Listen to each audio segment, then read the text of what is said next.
प्रिय दर्शक बंधु, आज का यह पावन क्षण कोई साधारण क्षण नहीं है। आज का यह दिन वह दिव्य अवसर है जब विद्या, बुद्धि, विवेक, वाणी और तेज की अधिष्ठात्री माता सरस्वती अपने भक्तों की ओर करुणा भरी दृष्टि डालती है। यह वह समय है जब अज्ञान के अंधकार को चीरकर ज्ञान का प्रकाश मन, मस्तिष्क और आत्मा तक पहुंचता है।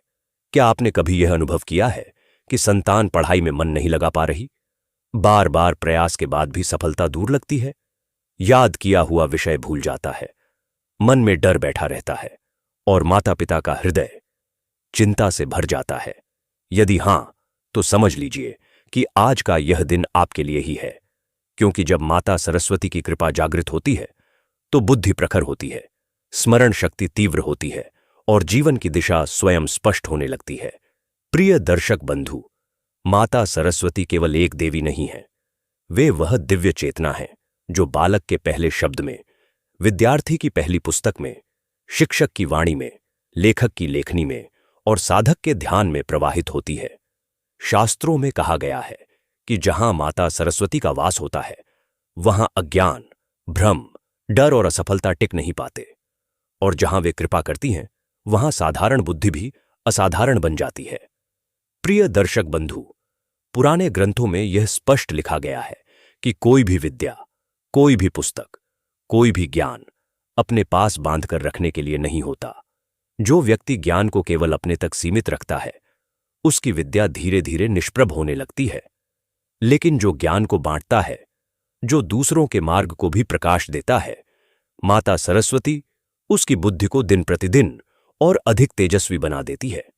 इसी भाव से हमारा यह छोटा सा प्रयास, हमारा यह भक्तिपथ आपके अपने चैनल सनातन आराध्या के माध्यम से माता सरस्वती की कृपा, विद्या का प्रकाश और संतान के उज्ज्वल भविष्य का संदेश हर घर तक पहुंचाने का एक विनम्र प्रयास है।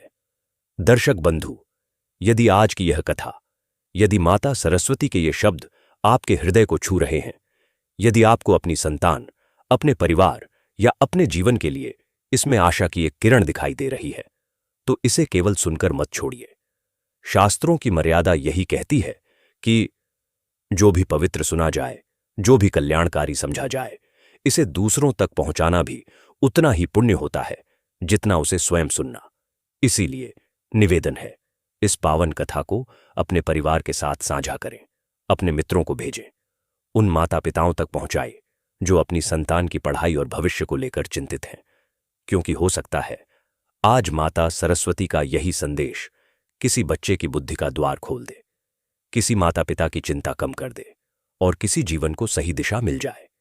यदि आप सच्चे मन से सनातन परंपरा, विद्या, संस्कार और भक्ति में विश्वास रखते हैं तो सनातन आराध्या चैनल को प्रेम से सब्सक्राइब करें, इस कथा को लाइक करें और इसे अधिक से अधिक लोगों तक पहुंचाएं, ताकि हर शुक्रवार, हर पावन अवसर पर आप तक पहुंचती रहे माता सरस्वती की दिव्य कथाएं, संतान के लिए विशेष प्रार्थनाएं और जीवन को प्रकाश देने वाले सनातन संदेश।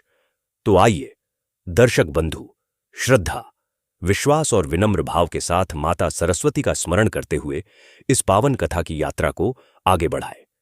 जय माता सरस्वती। चलिए कथा की शुरुआत करते हैं। बहुत प्राचीन समय की बात है, जब धरती पर जीवन आज जैसा सरल नहीं हुआ करता था। उस समय संतान होना केवल खुशी नहीं, बल्कि जिम्मेदारी और परीक्षा भी माना जाता था। किसी के घर हंसी गूंजती थी तो किसी के आंगन में सन्नाटा रहता था। कहीं औलाद होते हुए भी सुख नहीं था, तो कहीं संतान के बिना ही माता पिता का हृदय खाली रहता था। उसी काल में एक छोटा सा नगर था जहां धर्म, भक्ति और परिश्रम से जीवन चलता था। उसी नगर में एक साधारण परिवार रहता था। पिता मेहनती थे, माता बहुत संस्कारी और उनका एक छोटा सा पुत्र था। नाम था माधव। माधव बहुत भोला बच्चा था, लेकिन उसका मन अक्सर उदास रहता था। वह देखता कि कभी मां परेशान रहती हैं, कभी पिता चिंता में डूबे रहते हैं। घर में लक्ष्मी तो आती थी, पर टिकती नहीं थी। कभी बीमारी, कभी पढ़ाई की चिंता, कभी घर का खर्च। सुख और दुख दोनों आते जाते रहते थे। माधव पढ़ने में मन लगाना चाहता था, लेकिन घर की चिंता देखकर उसका मन डर जाता था। उसे लगता था कि अगर वह पढ़ नहीं पाया तो मां पिता और दुखी हो जाएंगे। एक दिन उसने मां से पूछा, मां, क्या संतान होने से हमेशा सुख मिलता है? मां की आंखों में नमी आ गई। उन्होंने कहा, बेटा, संतान सुख भी देती है और दुख भी, लेकिन वही संतान आगे चलकर माता पिता का सहारा भी बनती है। उसी रात मां ने दीप जलाकर लक्ष्मी माता और सरस्वती माता दोनों को याद किया।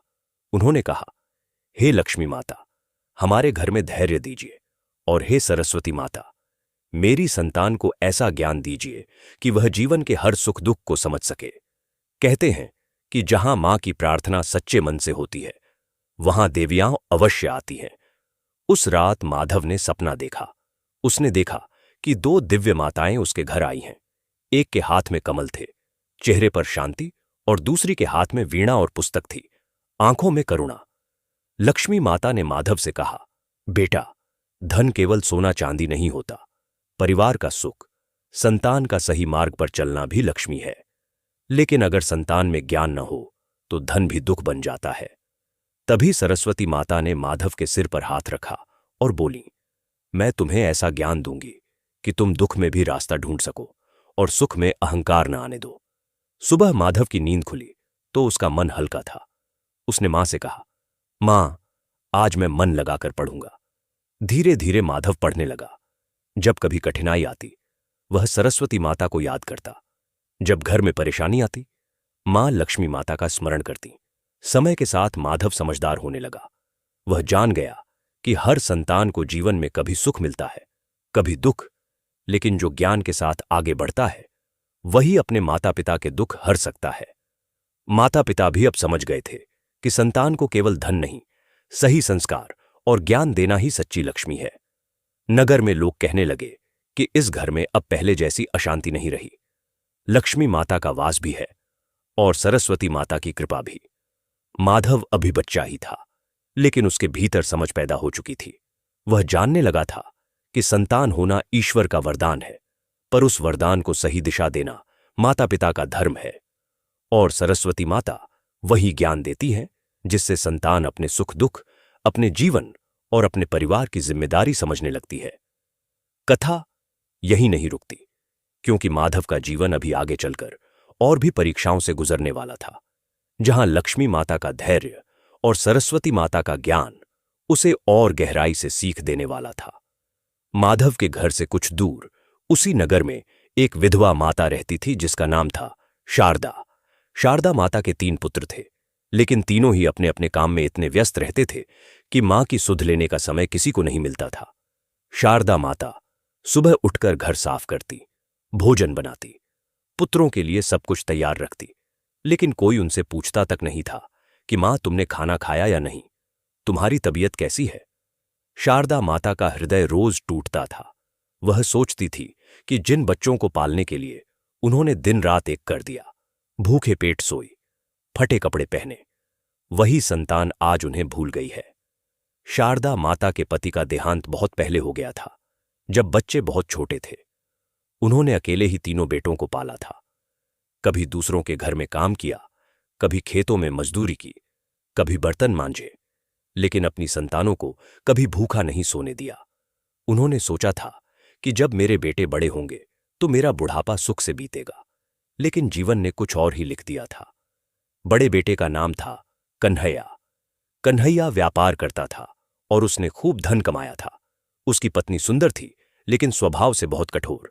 वह शारदा माता को हमेशा ताने देती, कहती कि इस बुढ़िया को अपने कमरे में क्यों रखा है, इसे बाहर के छोटे कमरे में भेज दो। कन्हैया अपनी पत्नी से डरता था, इसलिए चुपचाप रहता। मझले बेटे का नाम था गोपाल। गोपाल शिक्षक था। वह पढ़ा लिखा था, लेकिन उसके मन में अपनी मां के प्रति कोई सम्मान नहीं था। वह सोचता था कि मां अनपढ़ है, घमवार है, समाज में उसकी वजह से मेरी इज्जत कम होती है। गोपाल की पत्नी भी इसी सोच की थी। वह शारदा माता से बात करना भी पसंद नहीं करती थी। सबसे छोटे बेटे का नाम था मोहन। मोहन सबसे ज्यादा क्रूर था। वह शराब पीता था और जुआ खेलता था। जब भी घर आता, अपनी मां से पैसे मांगता, और अगर पैसे नहीं मिलते तो गालियां देता, कभी कभी मारता भी। शारदा माता रोती थीं, लेकिन किसी से कुछ कह नहीं पाती थीं। उन्हें लगता था कि यह उनका ही पाप है कि उनके बच्चे ऐसे हो गए।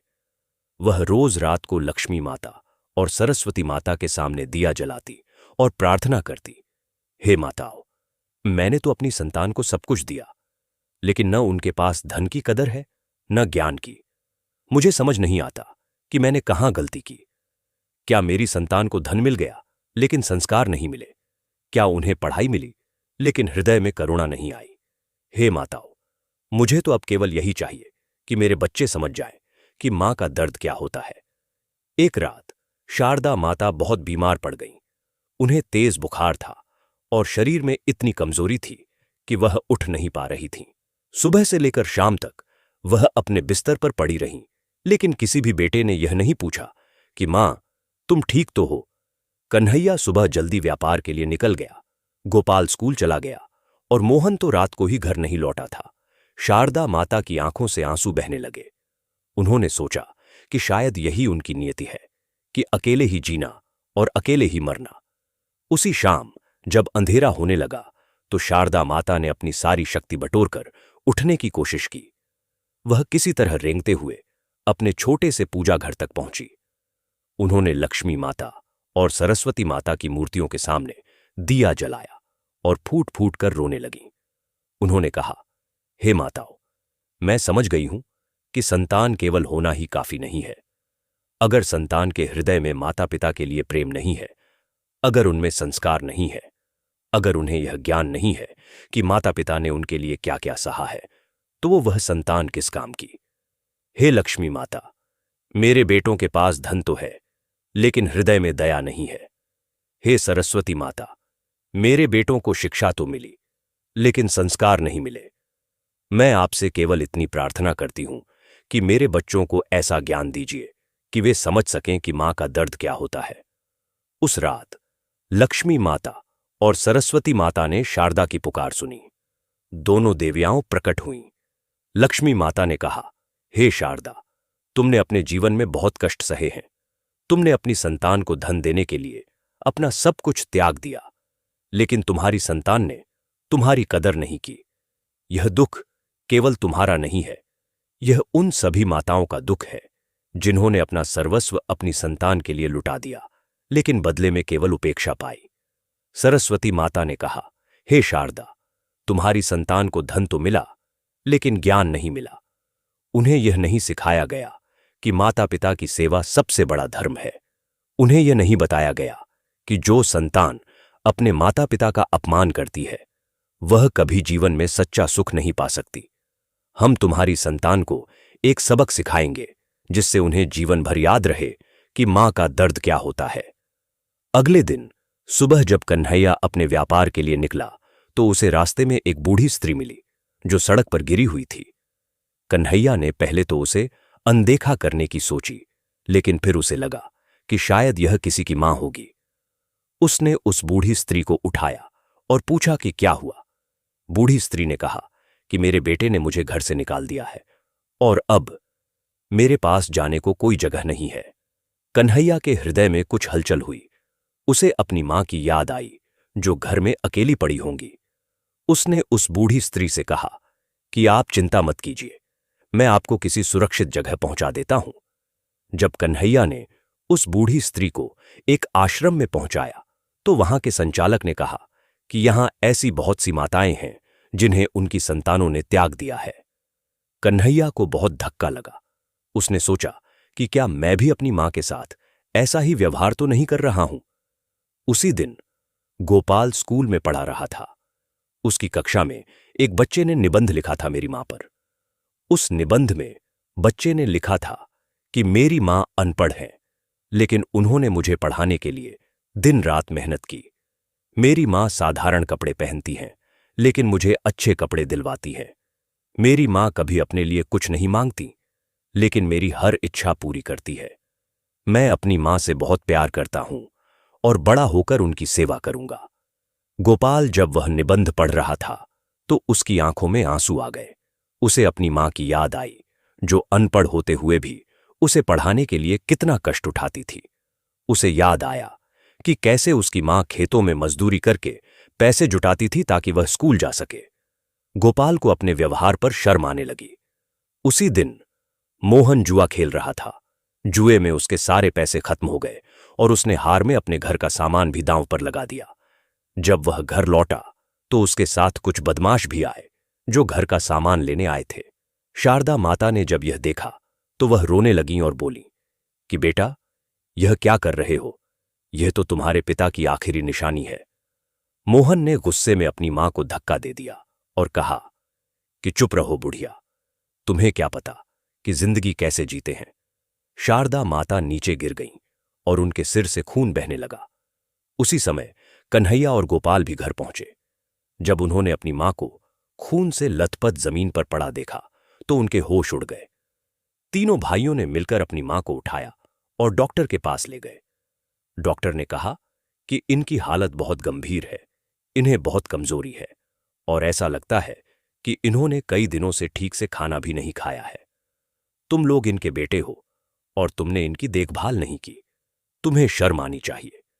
डॉक्टर की बातें सुनकर तीनों भाइयों को अपनी गलती का एहसास हुआ। वे अपनी मां के बिस्तर के पास बैठकर रोने लगे। कन्हैया ने कहा, मां, हमने तुम्हारे साथ बहुत गलत किया, हमें माफ कर दो। गोपाल ने कहा, मां, हम तुम्हारी कदर नहीं कर पाए। तुमने हमें पाला पढ़ाया बड़ा किया, लेकिन हमने तुम्हारे साथ इतना बुरा व्यवहार किया। मोहन फूट फूट कर रोने लगा और बोला, मां, मैंने तो तुम्हें मारा भी, मुझे माफ कर दो मां, मैं बहुत बुरा इंसान हूं। शारदा माता की आंखों में आंसू थे, लेकिन चेहरे पर एक हल्की सी मुस्कान थी। उन्होंने धीमी आवाज में कहा, बेटा मां, कभी अपनी संतान से नाराज नहीं होती। मुझे केवल इतना दुख था कि तुम लोग मेरे दर्द को नहीं समझ पा रहे थे। मां की ममता अनंत होती है। मां अपनी संतान के लिए सब कुछ सह लेती है, लेकिन जब संतान मां को भूल जाती है तो मां का हृदय टूट जाता है। उस रात तीनों भाइयों ने अपनी मां के पास ही सो गए। उन्हें सपने में लक्ष्मी माता और सरस्वती माता दिखाई दी। लक्ष्मी माता ने कहा, देखो बेटा, तुम्हारे पास धन था, लेकिन तुमने उस धन का सदुपयोग नहीं किया। धन तभी लक्ष्मी बनता है जब उससे माता पिता की सेवा हो, गरीबों की मदद हो, धर्म का काम हो। तुम्हारे पास धन था, लेकिन तुमने अपनी मां के लिए एक पैसा भी खर्च नहीं किया। सरस्वती माता ने कहा, तुम्हें शिक्षा मिली, लेकिन संस्कार नहीं मिले। ज्ञान केवल किताबों में नहीं होता, ज्ञान हृदय में होता है। जो संतान अपनी मां का दर्द नहीं समझती, वह कभी सच्चा ज्ञानी नहीं हो सकती। याद रखो, मां की सेवा सबसे बड़ा धर्म है, और जो इस धर्म को भूल जाता है वह जीवन में कभी सुखी नहीं रह सकता। अगली सुबह जब तीनों भाई उठे तो उन्होंने अपने जीवन को बदलने का निश्चय कर लिया। कन्हैया ने अपनी पत्नी से कहा कि अब से मां ही घर की मालकिन रहेंगी और हम सब उनकी सेवा करेंगे। गोपाल ने अपने विद्यार्थियों को पढ़ाना शुरू किया कि माता पिता की सेवा सबसे बड़ी शिक्षा है। मोहन ने शराब और जुआ छोड़ दिया और मेहनत करके पैसे कमाने लगा। धीरे धीरे शारदा माता की तबीयत सुधरने लगी। उनके चेहरे पर फिर से खुशी आने लगी। अब उनके तीनों बेटे रोज उनके पास बैठते, उनसे बातें करते, उनकी सेवा करते। शारदा माता रोज लक्ष्मी माता और सरस्वती माता को धन्यवाद देती और कहती, हे माताओं, आपने मेरी संतान को सही राह दिखाई। आपने उन्हें समझाया कि धन और शिक्षा तभी सार्थक है जब उसमें संस्कार हो, करुणा हो, माता पिता के प्रति सम्मान हो। नगर में शारदा माता और उनके बेटों की कहानी फैलने लगी। लोग कहने लगे कि देखो कैसे 3 बिगड़े हुए बेटे अपनी मां की सेवा करने लगे। जरूर कोई चमत्कार हुआ है, लेकिन असली चमत्कार तो यह था कि लक्ष्मी माता और सरस्वती माता ने तीनों भाइयों को जीवन का सबसे बड़ा ज्ञान दिया था कि मां का दर्द क्या होता है। इधर माधव बड़ा हो रहा था। वह अब गुरुकुल में पढ़ने जाने लगा था। माधव बहुत मेहनती था और हर विषय में अच्छा था, लेकिन उसके मन में एक सवाल हमेशा रहता था कि क्या केवल पढ़ लेने से ही जीवन सफल हो जाता है। एक दिन गुरुकुल में उनके गुरुजी ने सभी शिष्यों को बुलाया और कहा, आज मैं तुम सभी को एक कहानी सुनाता हूं। बहुत समय पहले एक राजा था जिसके 7 पुत्र थे। राजा बहुत धनवान था और उसने अपने सभी पुत्रों को सर्वोत्तम शिक्षा दिलवाई। 7 राजकुमार विद्वान थे, युद्ध कला में निपुण थे, शास्त्रों के झाता थे। लेकिन राजा के मन में एक चिंता थी। वह सोचता था कि मेरे बाद राज्य का उत्तराधिकारी कौन होगा। एक दिन राजा ने अपने सभी पुत्रों को बुलाया और कहा कि मैं तुम सभी की परीक्षा लेना चाहता हूं। जो इस परीक्षा में सफल होगा वही राज्य का उत्तराधिकारी बनेगा। राजा ने कहा कि तुम सभी को 1 वर्ष के लिए राज्य छोड़कर साधारण लोगों के बीच रहना होगा। तुम्हें कोई धन नहीं दिया जाएगा, कोई सुविधा नहीं दी जाएगी। तुम्हें अपनी मेहनत से जीवन यापन करना होगा। 1 वर्ष बाद तुम सभी लौटोगे और मुझे बताओगे कि तुमने क्या सीखा। 7 राजकुमार राज्य से निकल पड़े। पहला राजकुमार एक नगर में गया और वहां एक व्यापारी के यहां काम करने लगा। उसने व्यापार सीखा, पैसे कमाए और सोचा कि धन ही सब कुछ है। दूसरा राजकुमार एक गुरुकुल में गया और वहां पढ़ाने लगा।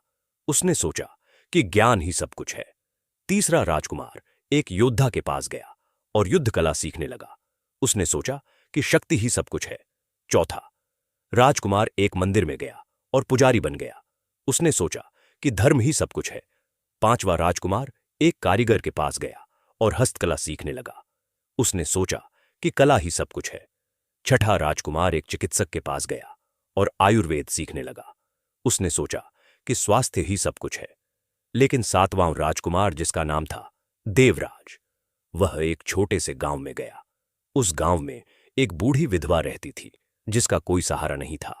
देवराज ने उस बूढ़ी माता की सेवा करने का निश्चय किया। वह सुबह उठकर उनके लिए पानी भरता, लकड़ी लाता, घर साफ करता, भोजन बनाता। बूढ़ी माता देवराज से पूछती कि बेटा, तुम इतनी मेहनत क्यों करते हो? तुम तो पढ़े लिखे लगते हो। देवराज कहता कि मां, मैं अपना धर्म कर रहा हूं। बूढ़ी माता देवराज को बहुत प्यार करने लगी। वह उसे अपना बेटा मानने लगी। देवराज को लगता था कि यह बूढ़ी माता उसकी असली मां से भी ज्यादा ममता देती है। एक दिन बूढ़ी माता ने देवराज से कहा कि बेटा, तुमने मेरी इतनी सेवा की है, मैं तुम्हें एक रहस्य बताना चाहती हूं। मैं कोई साधारण स्त्री नहीं हूं। मैं लक्ष्मी माता और सरस्वती माता की परम भक्त हूं, और दोनों माताओं ने मुझे वरदान दिया है कि जो भी मनुष्य सच्चे मन से मेरी सेवा करेगा उसे दोनों माताओं का आशीर्वाद मिलेगा। बेटा, तुमने मुझे अपनी मां समझकर सेवा की है, इसलिए मैं तुम्हें आशीर्वाद देती हूं कि तुम्हारे जीवन में सदा लक्ष्मी माता और सरस्वती माता का वास रहेगा।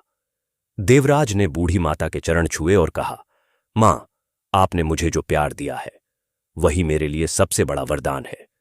मैंने आपकी सेवा करके यह सीखा है कि मां की ममता से बड़ा कोई धन नहीं, मां के आशीर्वाद से बड़ा कोई ज्ञान नहीं। 1 वर्ष बीत गया और 7 राजकुमार राजमहल लौट आए। राजा ने सभी से पूछा कि तुमने क्या सीखा? पहले राजकुमार ने कहा कि मैंने सीखा कि धन ही सब कुछ है। धन से सुख मिलता है, सम्मान मिलता है, शक्ति मिलती है। दूसरे ने कहा कि ज्ञान ही सब कुछ है।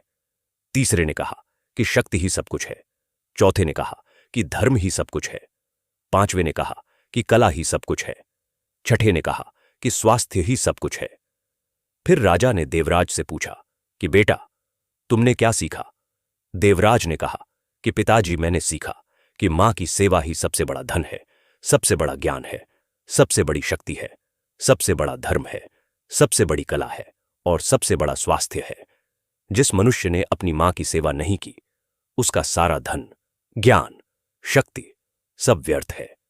मैंने एक बूढ़ी माता की सेवा की और उनसे यह सीखा कि मां की ममता में ही ईश्वर का वास है। मां के आशीर्वाद में ही लक्ष्मी और सरस्वती दोनों का वास है।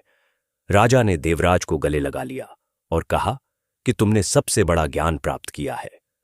तुम ही मेरे राज्य के उत्तराधिकारी होगे। गुरुजी ने यह कहानी सुनाकर सभी शिष्यों से कहा कि याद रखो बच्चों, जीवन में सबसे बड़ी शिक्षा यही है कि माता पिता की सेवा करो। चाहे तुम कितना भी धन कमा लो, चाहे कितना भी ज्ञान प्राप्त कर लो, अगर तुमने अपने माता पिता का अपमान किया तो तुम्हारा सब कुछ व्यर्थ है। माधव ने यह कहानी सुनी तो उसके मन में अपने माता पिता के प्रति और भी सम्मान बढ़ गया। वह घर आया और अपनी मां के पैर छूकर बोला, मां, मैं वादा करता हूं कि मैं जीवन भर आपकी और पिताजी की सेवा करूंगा। माधव की मां की आंखों में खुशी के आंसू आ गए। उन्होंने कहा, बेटा, तुम्हारी यह समझ ही मेरे लिए सबसे बड़ा सुख है। समय बीतता गया और माधव युवा हो गया। वह पढ़ाई में बहुत अच्छा था और नगर में उसका बहुत सम्मान था। लेकिन माधव कभी घमंड नहीं करता था। वह हमेशा विनम्र रहता और अपने माता पिता की सेवा करता। एक दिन नगर में एक साधु आए।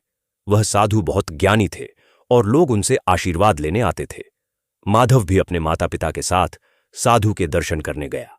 साधु ने माधव को देखा और कहा, बेटा, तुम्हारे चेहरे पर एक दिव्य तेज है। यह तेज केवल उसी मनुष्य के चेहरे पर होता है जो अपने माता पिता की सच्चे मन से सेवा करता है। लक्ष्मी माता और सरस्वती माता तुम पर बहुत प्रसन्न है। माधव ने साधु के चरण छुए और कहा, गुरुदेव, यह सब मेरी मां की प्रार्थना का फल है। मेरी मां ने मुझे यह सिखाया कि धन और ज्ञान दोनों जरूरी हैं, लेकिन दोनों में संतुलन होना चाहिए, और सबसे बड़ी बात यह कि दोनों का उपयोग सही कार्यों में होना चाहिए। साधु ने माधव की मां को आशीर्वाद दिया और कहा, माता, तुमने अपनी संतान को सही संस्कार दिए हैं। यह तुम्हारी सबसे बड़ी सफलता है। संतान का धनवान होना या विद्वान होना जरूरी नहीं, जरूरी यह है कि संतान संस्कारी हो, करुणावान हो, माता पिता का सम्मान करने वाली हो। उसी नगर में एक और परिवार रहता था, जिसमें एक धनी व्यापारी था, जिसका नाम था सेठ धनीराम। सेठ धनीराम के पास अथाह संपत्ति थी, बड़े बड़े व्यापार थे। नगर में उनका बहुत रुतबा था। उनके 3 पुत्र थे और एक पुत्री थी। सेठ जी ने अपनी संतानों को हर सुख सुविधा दी थी, लेकिन उन्हें कभी संस्कार नहीं सिखाए। सेठ जी को लगता था कि धन ही सब कुछ है, और जिसके पास धन है वह सब कुछ खरीद सकता है। सेठ जी की पत्नी का नाम था गंगा देवी।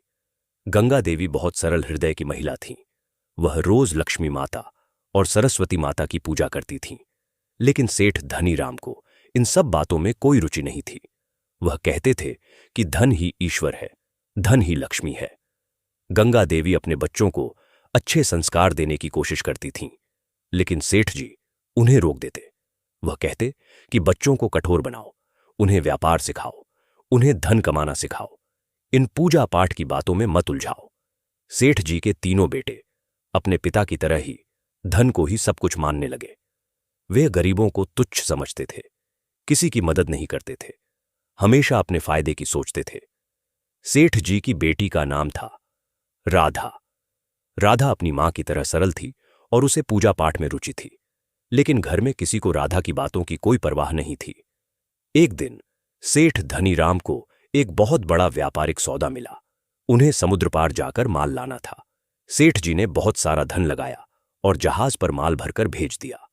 गंगा देवी ने कहा कि पहले लक्ष्मी माता की पूजा कर लो, उनका आशीर्वाद ले लो।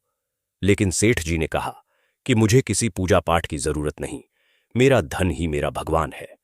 जहाज समुद्र में चला गया। कुछ दिन बाद खबर आई कि समुद्र में भयंकर तूफान आया और जहाज डूब गया।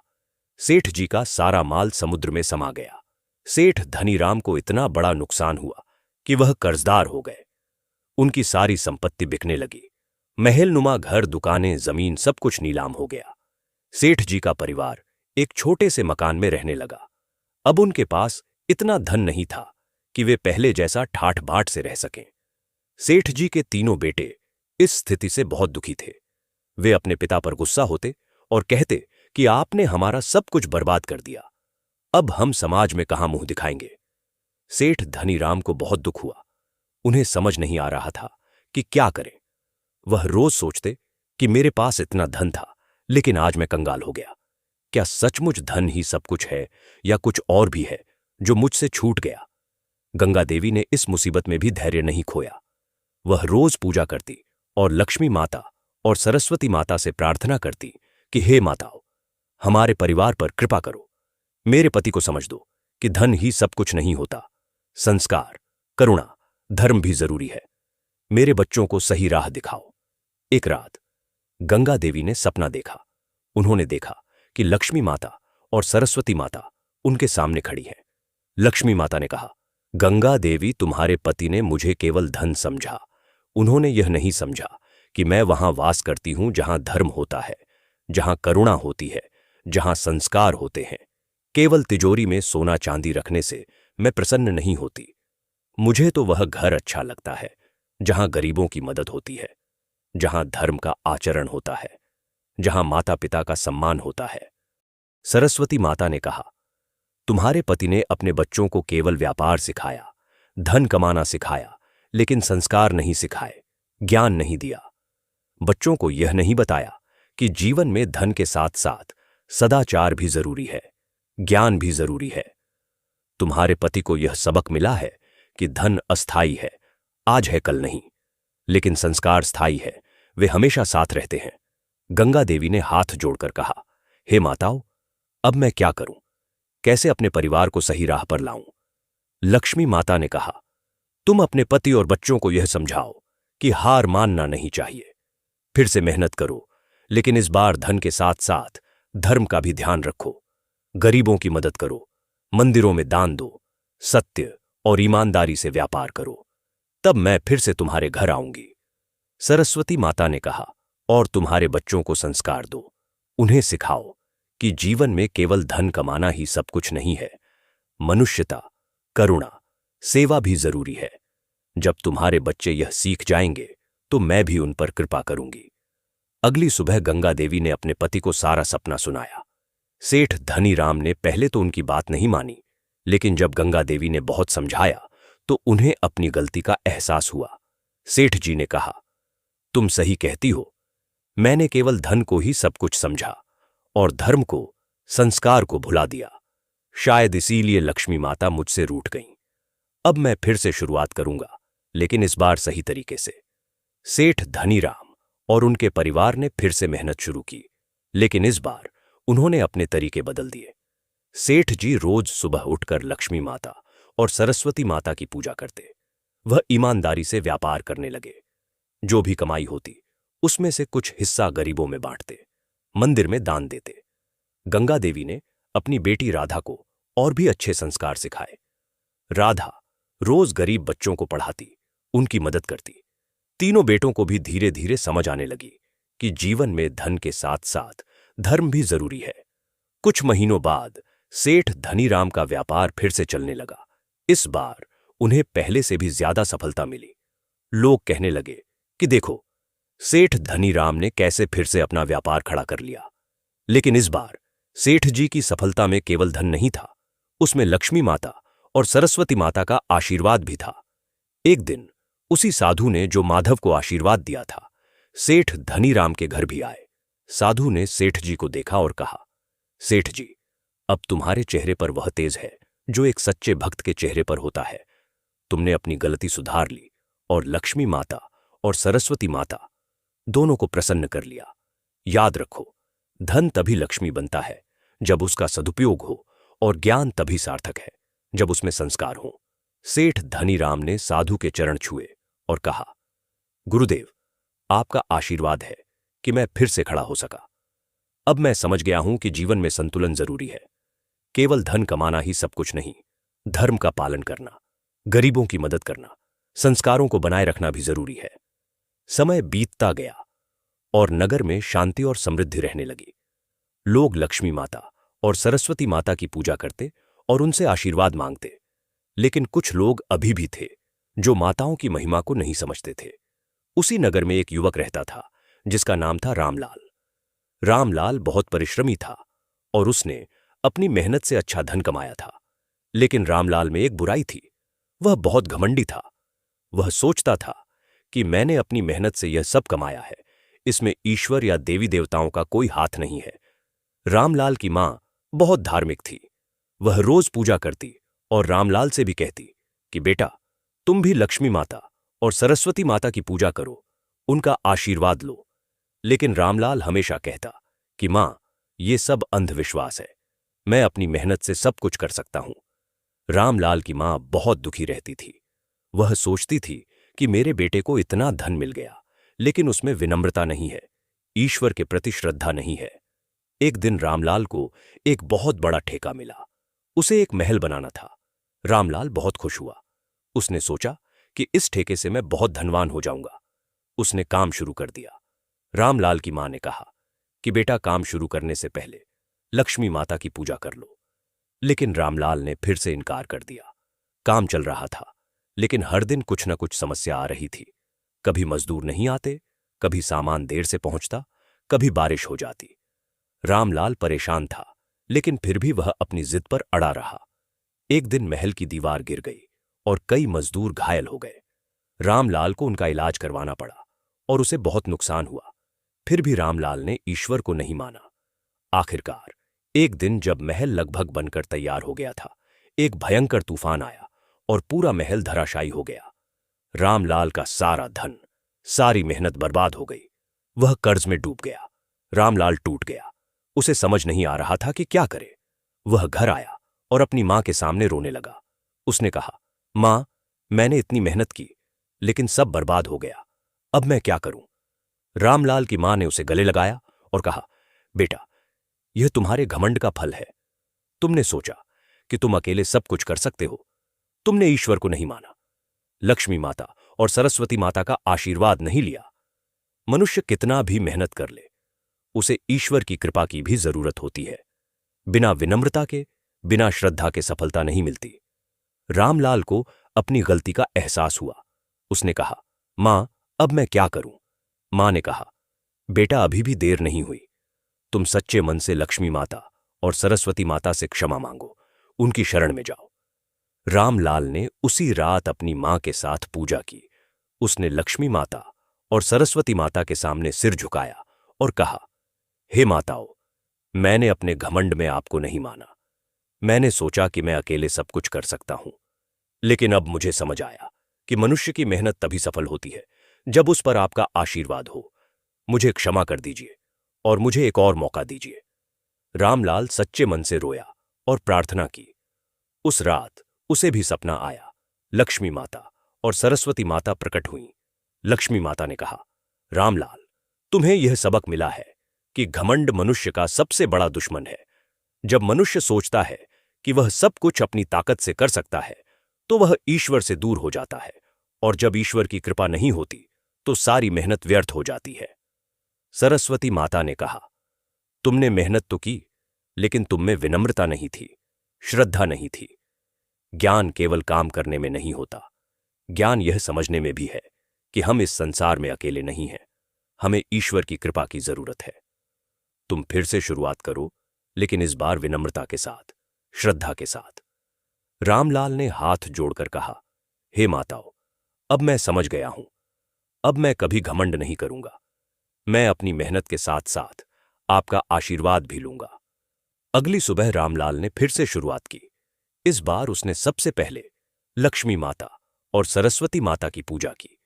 उसने गरीबों में भोजन बांटा, मंदिर में दान दिया। फिर उसने अपना काम शुरू किया। इस बार सब कुछ सुचारू रूप से चलने लगा। काम समय पर पूरा हो गया और रामलाल को अच्छा मुनाफा हुआ। लेकिन इस बार रामलाल घमंडी नहीं हुआ।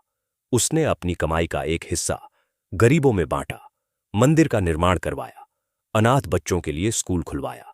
नगर में लोग कहने लगे कि रामलाल बदल गया है। पहले वह घमंडी था, लेकिन अब बहुत विनम्र हो गया है। रामलाल ने अपनी मां से कहा, मां, आपने मुझे सही राह दिखाई। अगर आपने मुझे नहीं समझाया होता तो मैं हमेशा के लिए बर्बाद हो जाता। मां ने रामलाल को आशीर्वाद दिया और कहा, बेटा, यह लक्ष्मी माता और सरस्वती माता की कृपा है। उन्होंने तुम्हें सबक दिया और फिर से मौका भी दिया। अब तुम हमेशा याद रखना कि मेहनत के साथ विनम्रता, धन के साथ दया, ज्ञान के साथ श्रद्धा होनी चाहिए। इधर माधव अब युवा हो चुका था। उसकी पढ़ाई पूरी हो गई थी और वह अपने पिता के काम में हाथ बटाने लगा था। माधव बहुत ईमानदार था और हर काम पूरी लगन से करता था। नगर में उसका बहुत सम्मान था। एक दिन नगर के मुखिया ने माधव को बुलाया और कहा, माधव, तुम बहुत योग्य हो। मैं चाहता हूं कि तुम नगर की व्यवस्था में मेरी मदद करो। माधव ने विनम्रता से कहा, मुखिया जी, मैं अभी बहुत छोटा हूं, मुझ में इतनी योग्यता नहीं है। मुखिया ने कहा, माधव, योग्यता केवल उम्र से नहीं आती, वह ज्ञान और संस्कार से आती है। तुम में दोनों है। तुमने अपनी मां से संस्कार सीखे हैं और सरस्वती माता से ज्ञान प्राप्त किया है। मैं चाहता हूं कि तुम नगर के युवाओं को भी यही सिखाओ। माधव ने अपनी मां से सलाह ली। मां ने कहा, बेटा, अगर तुम्हारे ज्ञान से किसी की मदद हो सकती है तो तुम्हें जरूर करना चाहिए, लेकिन हमेशा विनम्र रहना और लक्ष्मी माता और सरस्वती माता का आशीर्वाद लेते रहना। माधव ने नगर में युवाओं के लिए एक पाठशाला खोली। वहां वह युवाओं को न केवल व्यापार और कारोबार सिखाता था, बल्कि उन्हें संस्कार भी देता था। वह कहता था कि जीवन में सफल होना जरूरी है, लेकिन सफलता के साथ साथ सदाचार भी जरूरी है।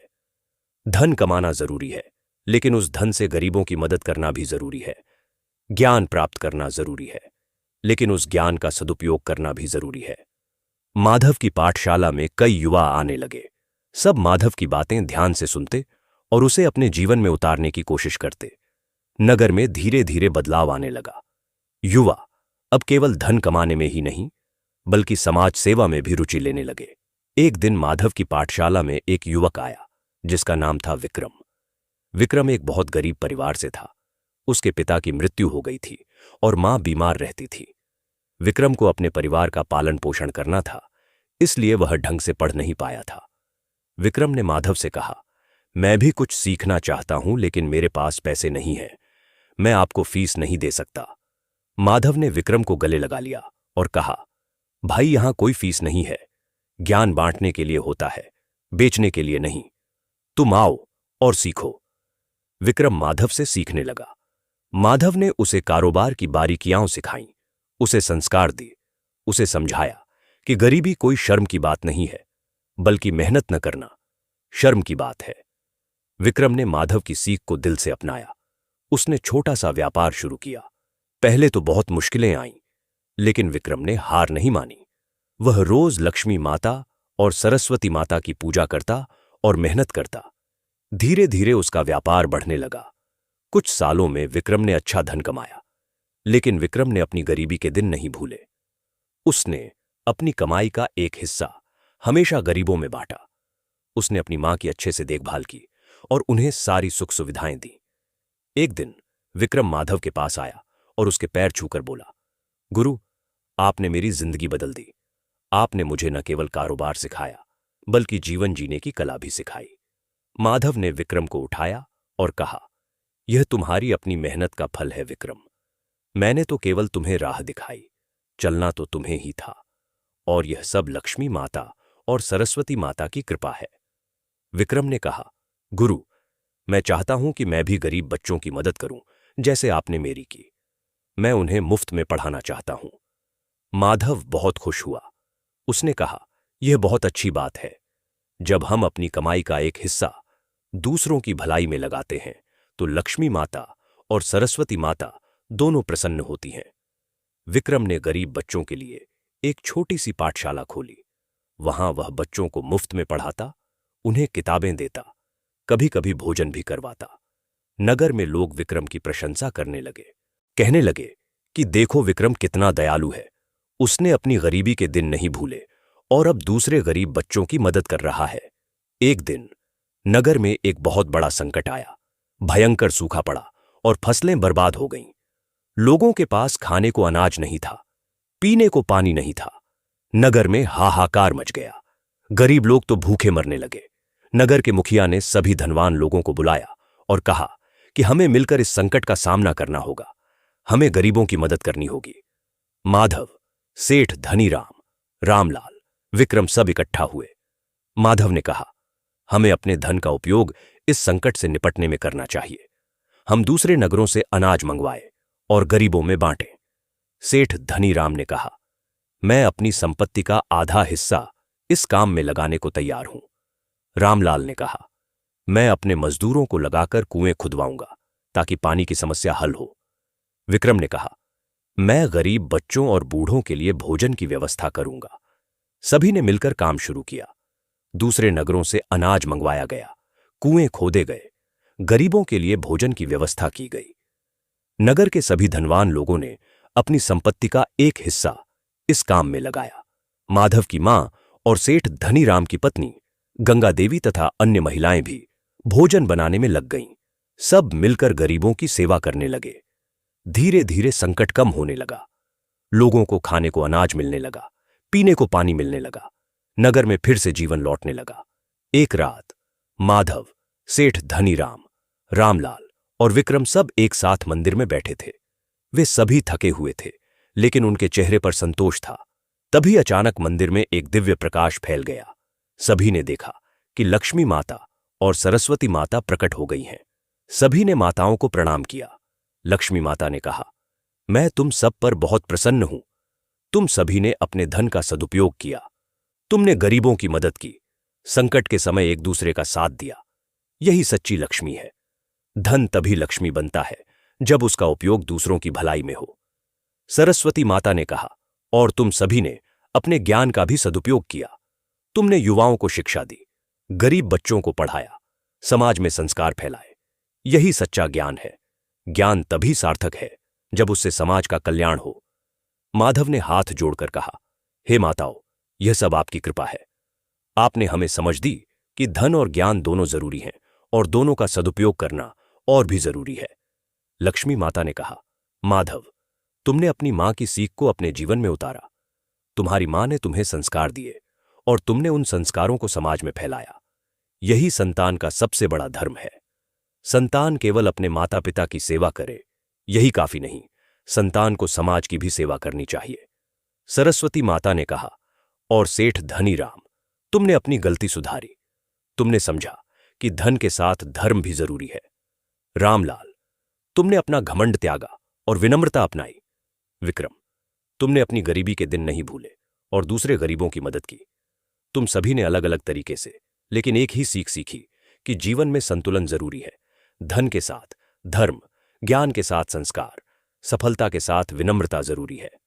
दोनों माताओं ने सभी को आशीर्वाद दिया और अंतर्ध्यान हो गईं।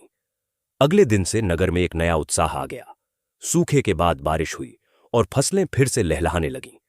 नगर में समृद्धि लौट आई, लेकिन इस बार लोगों ने अपने धन और ज्ञान का सही उपयोग करना सीख लिया था। नगर में एक परंपरा शुरू हुई। हर साल लक्ष्मी माता और सरस्वती माता की संयुक्त पूजा होने लगी। इस पूजा में सभी लोग अपनी कमाई का एक हिस्सा गरीबों में बांटते, मंदिर में दान देते, गरीब बच्चों को किताबें और कपड़े देते। यह पूजा केवल एक रस्म नहीं थी, बल्कि यह एक सीख थी कि धन और ज्ञान दोनों का सदुपयोग करना जरूरी है। समय बीतता गया और माधव अब मध्यम आयु का हो गया था। उसकी शादी हो गई थी और उसके भी 2 बच्चे थे, एक बेटा और एक बेटी। माधव अपने बच्चों को भी वही संस्कार दे रहा था जो उसकी मां ने उसे दिए थे। एक दिन माधव के बेटे ने, जिसका नाम था अर्जुन, अपने पिता से पूछा, पिताजी, आप हमेशा कहते हैं कि हमें लक्ष्मी माता और सरस्वती माता दोनों की पूजा करनी चाहिए, लेकिन क्यों दोनों की, एक की नहीं हो सकती? माधव ने अर्जुन को अपने पास बिठाया और कहा, बेटा, यह बहुत अच्छा सवाल है। देखो लक्ष्मी माता धन की देवी हैं और सरस्वती माता ज्ञान की देवी हैं। अब अगर किसी के पास केवल धन है लेकिन ज्ञान नहीं है, तो वह उस धन का सही उपयोग नहीं कर पाएगा। वह घमंडी हो जाएगा, गलत कामों में पैसा खर्च करेगा, गरीबों की मदद नहीं करेगा। और अगर किसी के पास केवल ज्ञान है लेकिन धन नहीं है, तो वह अपने ज्ञान का पूरा उपयोग नहीं कर पाएगा। उसे अपने परिवार की चिंता रहेगी, वह समाज की सेवा नहीं कर पाएगा। इसीलिए धन और ज्ञान दोनों जरूरी हैं और दोनों में संतुलन होना चाहिए। माधव की बेटी, जिसका नाम था राधिका, ने पूछा, पिताजी, लेकिन अगर किसी के पास दोनों हैं तो क्या वह खुश रह सकता है? माधव ने कहा, बेटी, धन और ज्ञान होना काफी नहीं है, उनका सदुपयोग करना भी जरूरी है। अगर किसी के पास धन और ज्ञान दोनों हैं लेकिन उसमें संस्कार नहीं है, करुणा नहीं है, विनम्रता नहीं है, तो वह कभी खुश नहीं रह सकता। सच्ची खुशी तब मिलती है जब हम अपने धन और ज्ञान का उपयोग दूसरों की भलाई में करते हैं। अर्जुन ने कहा, पिताजी, तो क्या हमें भी गरीबों की मदद करनी चाहिए? माधव ने कहा, बिल्कुल बेटा, तुम अभी छोटे हो, लेकिन तुम भी अपने तरीके से मदद कर सकते हो। तुम अपनी पुरानी किताबें गरीब बच्चों को दे सकते हो, अपने पुराने कपड़े दान कर सकते हो, गरीब बच्चों को पढ़ा सकते हो। जब तुम बड़े हो जाओगे तब और भी बहुत कुछ कर सकते हो। राधिका ने कहा, पिताजी, मैं कल से ही गरीब बच्चियों को पढ़ाना शुरू करूंगी। माधव ने अपनी बेटी को गले लगाया और कहा, यही मेरी बच्ची, तुम दोनों ने मुझे बहुत खुश किया। याद रखो, संतान होना माता पिता के लिए खुशी की बात है, लेकिन अगर संतान में संस्कार नहीं है तो वह खुशी दुख में बदल जाती है। तुम दोनों हमेशा याद रखना कि धन कमाओ लेकिन सही तरीके से, ज्ञान प्राप्त करो लेकिन उसका सदुपयोग करो, सफल बनो लेकिन विनम्र रहो, खुश रहो लेकिन दूसरों को भी खुश रखो। उसी शाम माधव की मां, जो अब बूढ़ी हो गई थी, अपने पोते पोती से बातें कर रही थी। उन्होंने कहा, बच्चों, मैंने अपने जीवन में बहुत दुख देखे हैं, बहुत सुख देखे हैं, लेकिन सबसे बड़ा सुख यह है कि मेरी संतान संस्कारी बनी। मेरे पोते पोती भी संस्कारी बन रहे हैं। जब मैं छोटी थी तब मेरे पास धन नहीं था, लेकिन मेरे मन में लक्ष्मी माता और सरस्वती माता के प्रति श्रद्धा थी। मैंने हमेशा प्रार्थना की कि मेरी संतान को धन भी मिले और ज्ञान भी, और दोनों माताओं ने मेरी प्रार्थना सुनी। तुम्हारे पिता को दोनों मिले और उन्होंने दोनों का सही उपयोग किया। अब तुम दोनों भी यही करना। अर्जुन ने कहा, दादी मां, आप हमें लक्ष्मी माता और सरस्वती माता की कोई और कहानी सुनाइए ना। दादी मां ने कहा, अच्छा सुनो। बहुत समय पहले एक गांव में दो भाई रहते थे। एक का नाम था धनेश और दूसरे का नाम था ज्ञानेश। धनेश केवल लक्ष्मी माता की पूजा करता था और ज्ञानेश केवल सरस्वती माता की। धनेश ने बहुत धन कमाया, लेकिन उसे यह नहीं पता था कि उस धन का सदुपयोग कैसे करे। वह अपने धन को तिजोरी में बंद करके रखता था, किसी को कुछ नहीं देता था। वह सोचता था कि जितना ज्यादा धन इकट्ठा करूंगा उतना ज्यादा सुखी रहूंगा, लेकिन धन इकट्ठा करने के चक्कर में वह हमेशा चिंतित रहता था। उसे डर रहता था कि कहीं कोई उसका धन चुरा न ले, कहीं व्यापार में नुकसान न हो जाए। उसके पास धन तो बहुत था, लेकिन मन में शांति नहीं थी। दूसरी तरफ ज्ञानेश बहुत विद्वान था। वह शास्त्र पढ़ता था, लोगों को उपदेश देता था, ज्ञान की बातें करता था, लेकिन उसके पास धन नहीं था। वह इतना गरीब था कि उसे रोज भोजन के लिए संघर्ष करना पड़ता था। उसका परिवार कष्ट में रहता था। उसकी पत्नी बीमार रहती थी, लेकिन इलाज के लिए पैसे नहीं थे। ज्ञानेश के पास ज्ञान तो बहुत था, लेकिन वह अपने परिवार को सुख नहीं दे पा रहा था। एक दिन दोनों भाई मिले। धनेश ने ज्ञानेश से कहा, भाई, तुम्हारे पास इतना ज्ञान है, लेकिन तुम इतने गरीब हो। मेरे पास देखो कितना धन है, मैं कितना सुखी हूं। ज्ञानेश ने कहा, भाई, तुम्हारे पास धन तो है, लेकिन तुम्हारे चेहरे पर शांति नहीं है। तुम हमेशा चिंतित रहते हो। मेरे पास धन नहीं है, लेकिन मेरे पास ज्ञान है। मैं समझता हूं कि जीवन का असली अर्थ क्या है। दोनों में बहस होने लगी। तभी वहां एक साधु आए। साधु ने दोनों की बातें सुनी और कहा, तुम दोनों ही गलत हो। तुम में से किसी को भी सच्चा सुख नहीं मिला। धनेश, तुम्हारे पास धन है, लेकिन ज्ञान नहीं है, इसलिए तुम उस धन का सदुपयोग नहीं कर पा रहे हो। ज्ञानेश, तुम्हारे पास ज्ञान है, लेकिन धन नहीं है, इसलिए तुम अपने परिवार को सुख नहीं दे पा रहे हो। सच्चा सुख तब मिलता है जब धन और ज्ञान दोनों हो और दोनों में संतुलन हो। साधु ने कहा, तुम दोनों भाई हो, एक दूसरे से सीखो। धनेश, तुम ज्ञानेश से सीखो कि ज्ञान क्या है, जीवन का असली अर्थ क्या है, धन का सदुपयोग कैसे करते हैं। ज्ञानेश, तुम धनेश से सीखो कि धन कैसे कमाते हैं, परिवार का पालन पोषण कैसे करते हैं। जब तुम दोनों एक दूसरे से सीखोगे, तब तुम्हें सच्चा सुख मिलेगा। दोनों भाइयों को अपनी गलती का एहसास हुआ।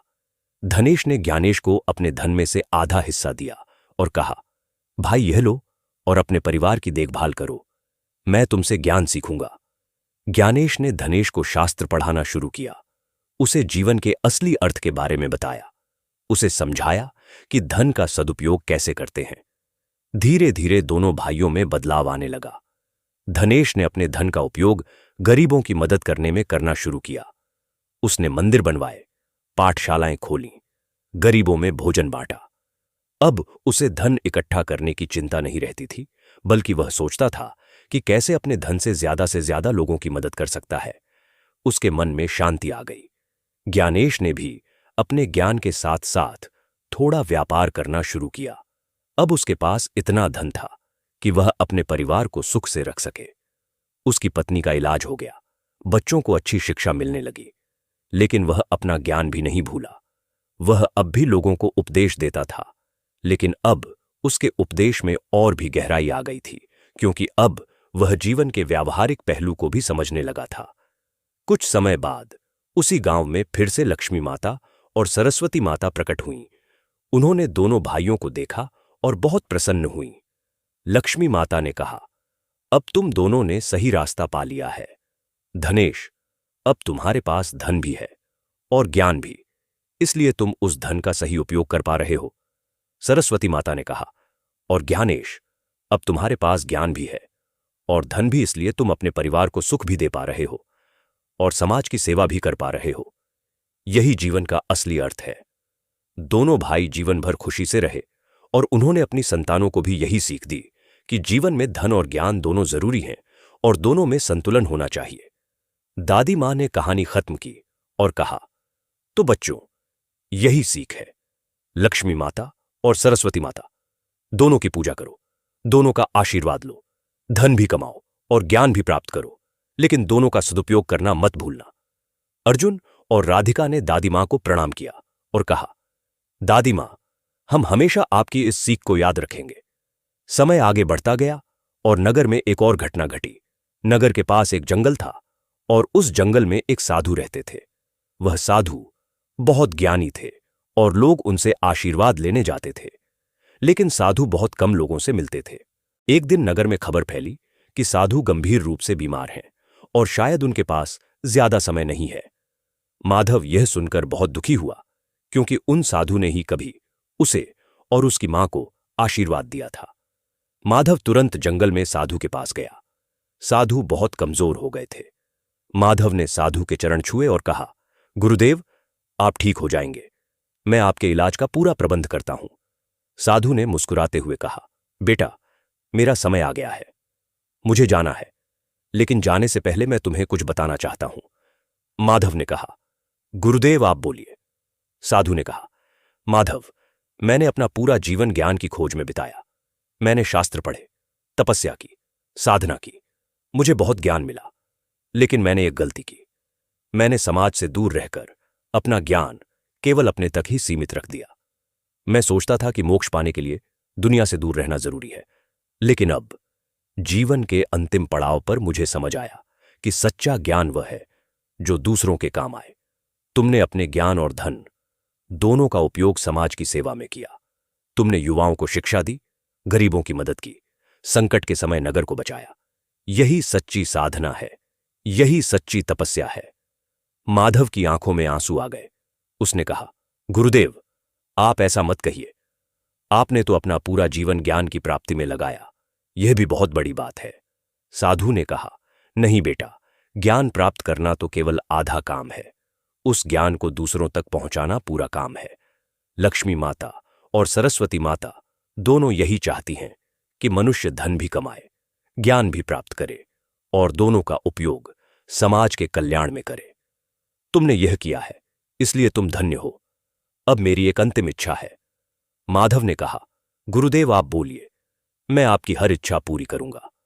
साधु ने कहा, मेरे पास कुछ प्राचीन शास्त्र हैं जो मैंने जीवन भर संभाल कर रखे हैं। इनमें बहुत ज्ञान है। मैं चाहता हूं कि तुम इन शास्त्रों को नगर में ले जाओ और एक पुस्तकालय बनाओ जहां सब लोग आकर इन्हें पढ़ सकें। मेरा ज्ञान मेरे साथ नहीं जाना चाहिए, वह लोगों के काम आना चाहिए। माधव ने साधु के चरण पकड़ लिए और कहा, गुरुदेव, मैं आपकी यह इच्छा जरूर पूरी करूंगा।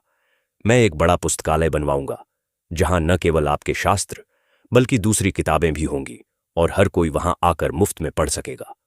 साधु ने माधव को आशीर्वाद दिया और कुछ ही दिनों बाद उनका देहांत हो गया। माधव ने साधु के अंतिम संस्कार का पूरा प्रबंध किया। उसने साधु की समाधि बनवाई और उनके शास्त्रों को सम्मान से नगर ले आया। फिर माधव ने नगर के मुखिया और अन्य धनवान लोगों से मिलकर एक योजना बनाई। उसने कहा कि हम सभी मिलकर एक बड़ा पुस्तकालय बनाएंगे जहां हर कोई आकर मुफ्त में पढ़ सकेगा। यह पुस्तकालय गुरुदेव की स्मृति में बनेगा। सेठ धनी राम ने कहा, मैं इस पुस्तकालय के निर्माण के लिए धन दूंगा। रामलाल ने कहा, मैं मजदूरों को लगाकर इसे बनवाऊंगा। विक्रम ने कहा, मैं किताबें इकट्ठा करूंगा।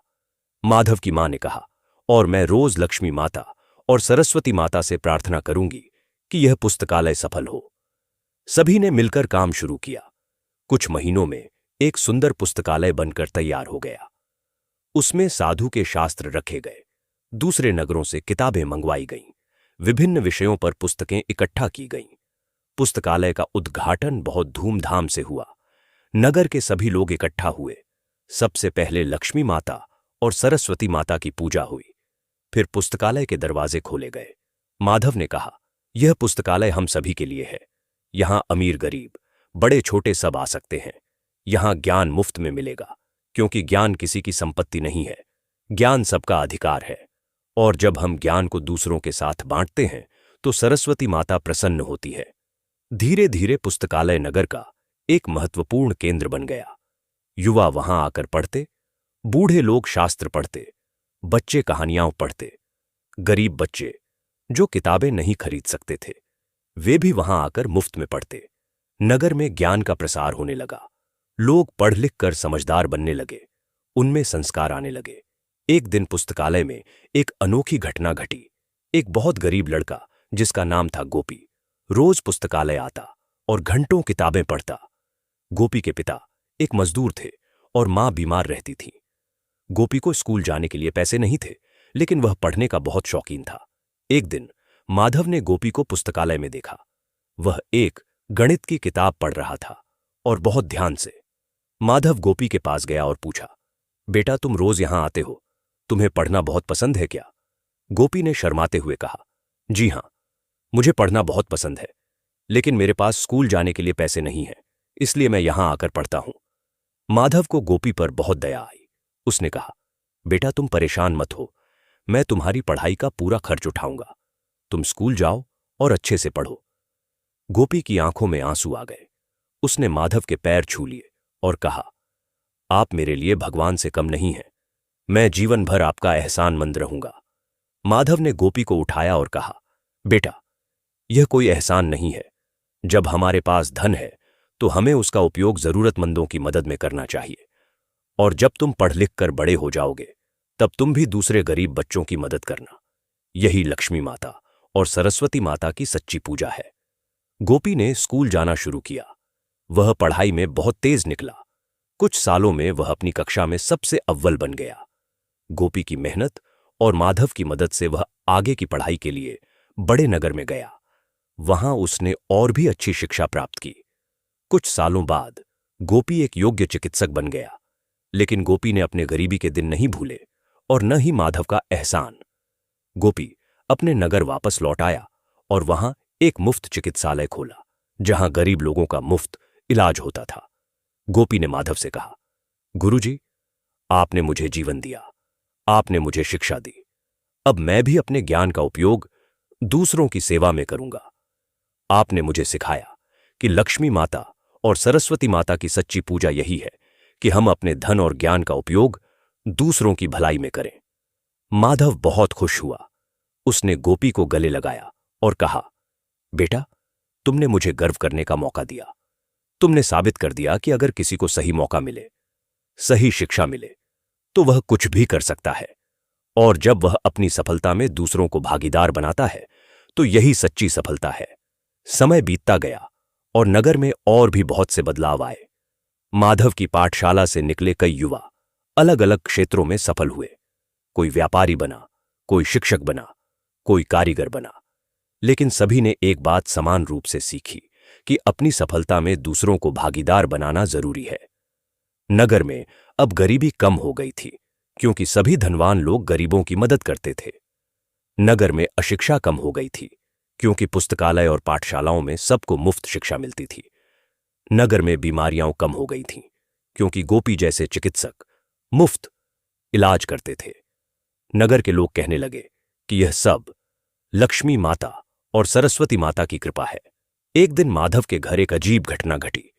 माधव की मां, जो अब बहुत बूढ़ी हो गई थी, एक दिन अचानक बीमार पड़ गईं। डॉक्टरों ने बहुत इलाज किया, लेकिन कोई फायदा नहीं हुआ।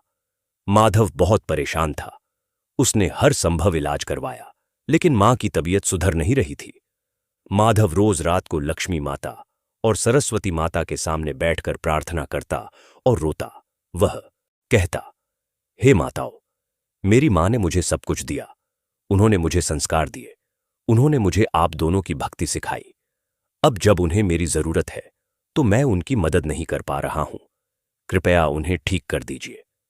एक रात माधव इसी तरह प्रार्थना कर रहा था तो उसे फिर से सपना आया। लक्ष्मी माता और सरस्वती माता प्रकट हुईं। लक्ष्मी माता ने कहा, माधव, तुम्हारी मां का समय आ गया है। हर मनुष्य को एक दिन इस संसार को छोड़कर जाना होता है, यह प्रकृति का नियम है। सरस्वती माता ने कहा, लेकिन तुम दुखी मत हो माधव, तुम्हारी मां एक धन्य जीवन जी चुकी है, उन्होंने अपनी संतान को अच्छे संस्कार दिए, उन्होंने समाज की सेवा की, उन्होंने हमेशा हमारी भक्ति की। उनकी आत्मा को शांति मिलेगी और तुम उनकी सच्ची संतान हो, क्योंकि तुमने उनकी सीख को अपने जीवन में उतारा और दूसरों तक पहुंचाया। माधव ने रोते हुए कहा, लेकिन माताओं, मैं अपनी मां के बिना कैसे रहूंगा? लक्ष्मी माता ने कहा, माधव, मां कभी अपनी संतान से दूर नहीं होती। तुम्हारी मां हमेशा तुम्हारे साथ रहेंगी, तुम्हारे संस्कारों में, तुम्हारी सीख में, तुम्हारे कामों में। जब भी तुम किसी की मदद करोगे, जब भी तुम अपने ज्ञान को दूसरों के साथ बांटोगे, जब भी तुम धन का सदुपयोग करोगे, तुम्हारी मां की आत्मा खुश होगी। सरस्वती माता ने कहा, और माधव, अब तुम्हारा कर्तव्य है कि तुम अपनी संतान को भी वही संस्कार दो जो तुम्हारी मां ने तुम्हें दिए। तुम्हारी संतान को भी सिखाओ कि धन और ज्ञान दोनों जरूरी हैं और दोनों का सदुपयोग करना और भी जरूरी है। यही तुम्हारी मां के प्रति सच्ची श्रद्धांजलि होगी। अगली सुबह माधव की मां ने अपनी आंखें खोली। वह बहुत शांत थीं। उन्होंने माधव को अपने पास बुलाया और कहा, बेटा, मेरा समय आ गया है, मुझे जाना है, लेकिन मैं खुश हूं क्योंकि मैं तुम्हें ऐसा बेटा देकर जा रही हूं जो मेरे सपनों से भी बड़ा निकला। तुमने न केवल धन कमाया, बल्कि उस धन का सदुपयोग भी किया। तुमने ज्ञान प्राप्त किया और उसे दूसरों के साथ बांटा भी। तुमने लक्ष्मी माता और सरस्वती माता दोनों की सच्ची सेवा की। अब मैं निश्चिंत होकर जा सकती हूं। माधव रो पड़ा। उसने मां के चरण पकड़ लिए और कहा, मां, आप मत जाइए, मैं आपके बिना अधूरा हूं। मां ने माधव के सिर पर हाथ फेरा और कहा, बेटा, मैं हमेशा तुम्हारे साथ रहूंगी। जब भी तुम किसी गरीब की मदद करोगे, मैं वहां रहूंगी। जब भी तुम किसी को शिक्षा दोगे, मैं वहां रहूंगी। जब भी तुम सच्चाई और ईमानदारी से काम करोगे, मैं वहां रहूंगी। बस एक बात याद रखना, कभी अभिमान मत करना। धन हो या ज्ञान हो, दोनों भगवान की देन है। इनका उपयोग विनम्रता से करना, प्रेम से करना, सेवा भाव से करना और हमेशा लक्ष्मी माता और सरस्वती माता का आशीर्वाद लेते रहना। यह कहकर मां ने अपनी आंखें बंद कर लीं और उनकी आत्मा शरीर छोड़कर चली गई। माधव बहुत रोया, लेकिन उसने अपनी मां की अंतिम इच्छा को याद रखा। उसने मां का अंतिम संस्कार बहुत सम्मान से किया। पूरा नगर माधव की मां को श्रद्धांजलि देने आया, क्योंकि उन्होंने भी नगर की बहुत सेवा की थी। माधव ने मां की याद में एक और काम करने का निश्चय किया। उसने नगर में एक विधवा आश्रम बनवाया, जहां बेसहारा विधवाएं रह सकती थीं। वहां उन्हें भोजन, कपड़े और रहने की सुविधा मुफ्त में मिलती थी। माधव ने सोचा कि उसकी मां भी एक विधवा थी और उन्होंने बड़ी मेहनत से उसे पाला था। अब वह दूसरी विधवाओं की मदद करके अपनी मां को सच्ची श्रद्धांजलि देगा। समय बीतता गया और माधव का बेटा बड़ा होने लगा। उसका नाम था आदित्य। माधव ने आदित्य को बचपन से ही वही संस्कार दिए जो उसकी मां ने उसे दिए थे। वह आदित्य को रोज सुबह लक्ष्मी माता और सरस्वती माता की पूजा करवाता, उसे शास्त्र पढ़ाता, उसे व्यापार की बारीकियां सिखाता और साथ ही यह भी सिखाता कि कैसे गरीबों की मदद करनी चाहिए। आदित्य बचपन से ही बहुत समझदार था। वह अपने पिता के साथ पुस्तकालय जाता, पाठशाला जाता और गरीबों की मदद करता। लेकिन एक दिन आदित्य ने अपने पिता से एक सवाल पूछा। उसने कहा, पिताजी, हम इतना धन क्यों कमाते हैं अगर हमें उसे दूसरों में बांट देना है? क्या यह बेकार नहीं है? माधव मुस्कुराया। उसे अपना बचपन याद आ गया, जब उसने भी अपनी मां से ऐसे ही सवाल पूछे थे। माधव ने आदित्य को अपने पास बैठाया और कहा, बेटा, यह बहुत अच्छा सवाल है। देखो, धन कमाना बेकार नहीं है। धन से ही हम अपने परिवार का पालन पोषण करते हैं, अपनी जरूरतें पूरी करते हैं। लेकिन अगर हम केवल धन इकट्ठा करते रहें और उसका उपयोग न करें, तो वह धन बेकार है।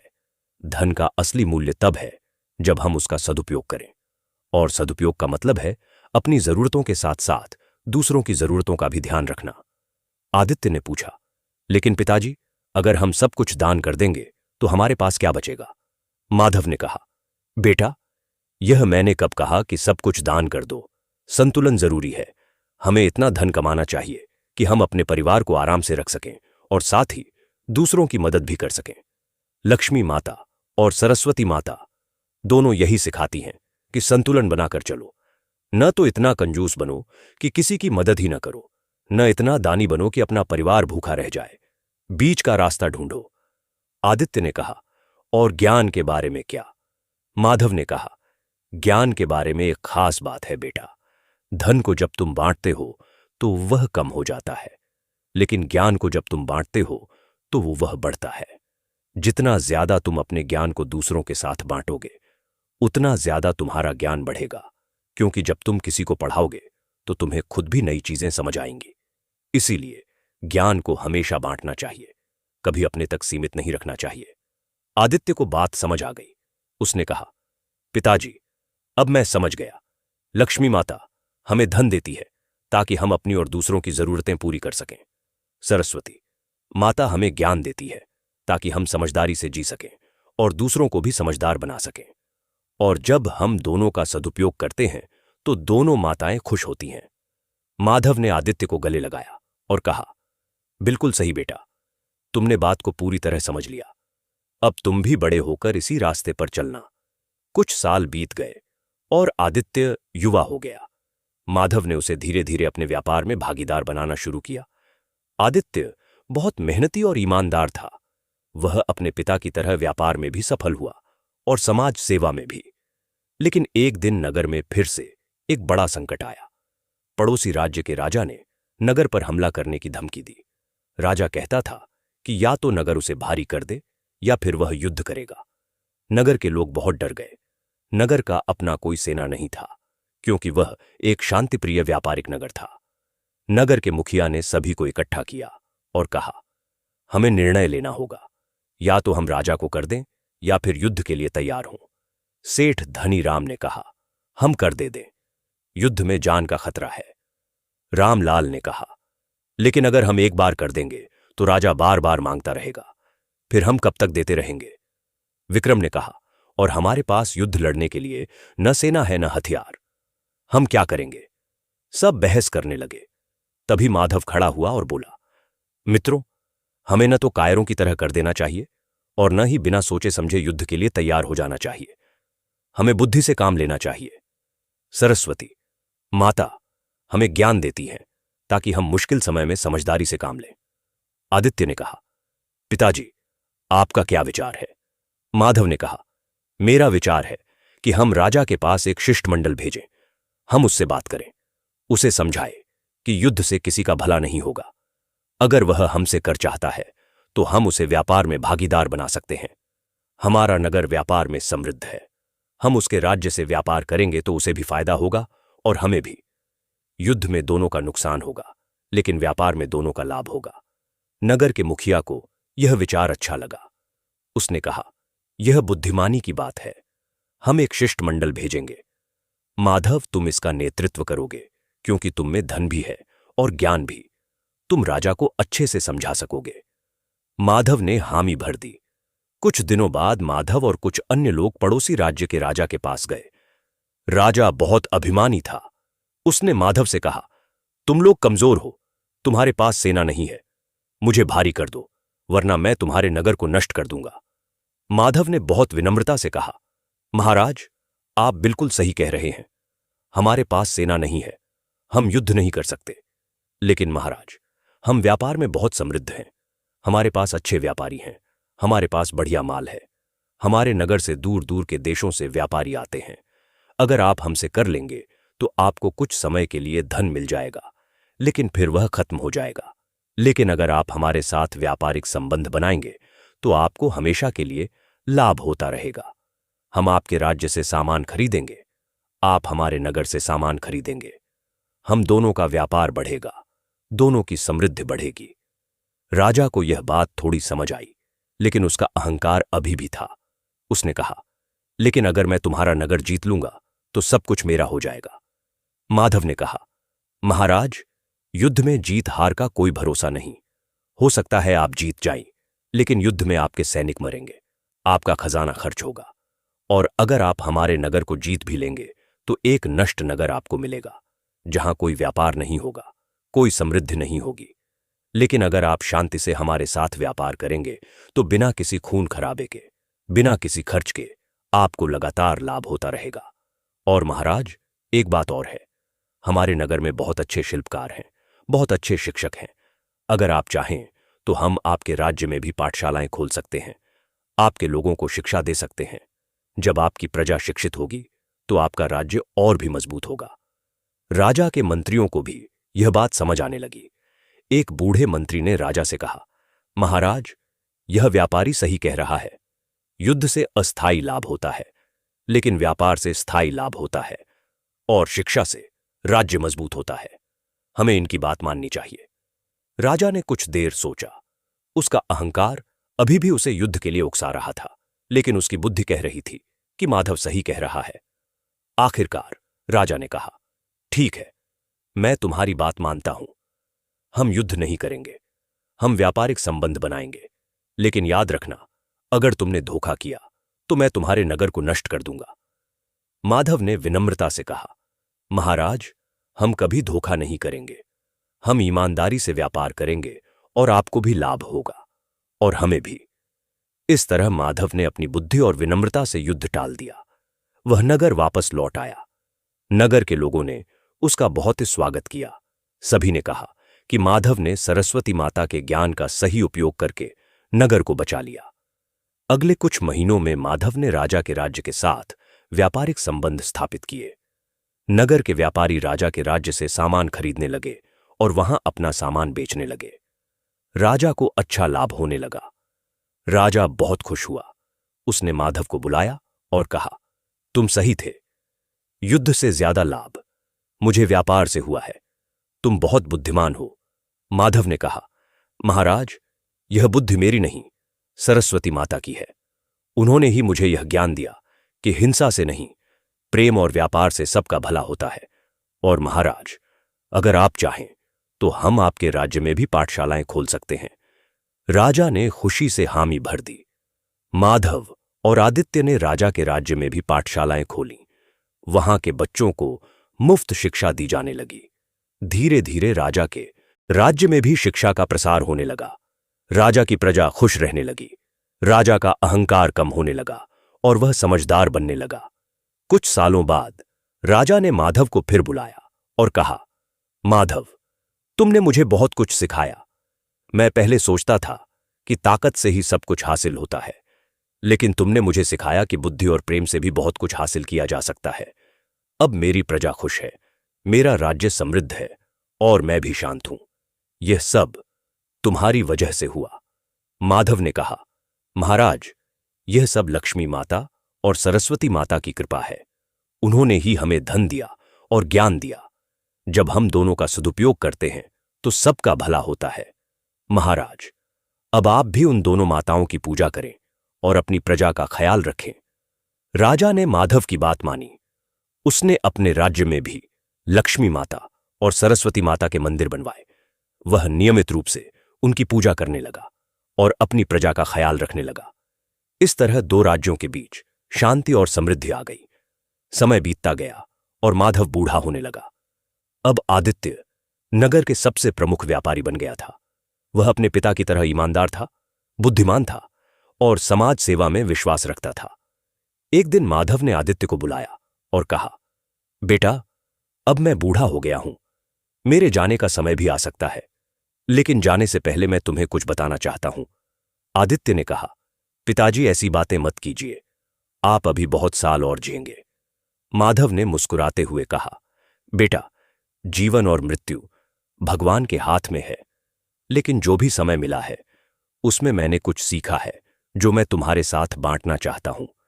मैंने देखा है कि जीवन में सबसे महत्वपूर्ण चीज संतुलन है। धन और ज्ञान दोनों जरूरी हैं, लेकिन दोनों में संतुलन और भी जरूरी है। मैंने देखा है कि जब हम केवल धन के पीछे भागते हैं तो हमें शांति नहीं मिलती, और जब हम केवल ज्ञान के पीछे भागते हैं और व्यावहारिक जीवन से दूर हो जाते हैं तो हम अपने परिवार का भी ख्याल नहीं रख पाते। लेकिन जब हम दोनों को संतुलित करते हैं तब सच्ची शांति मिलती है। आदित्य ध्यान से सुन रहा था।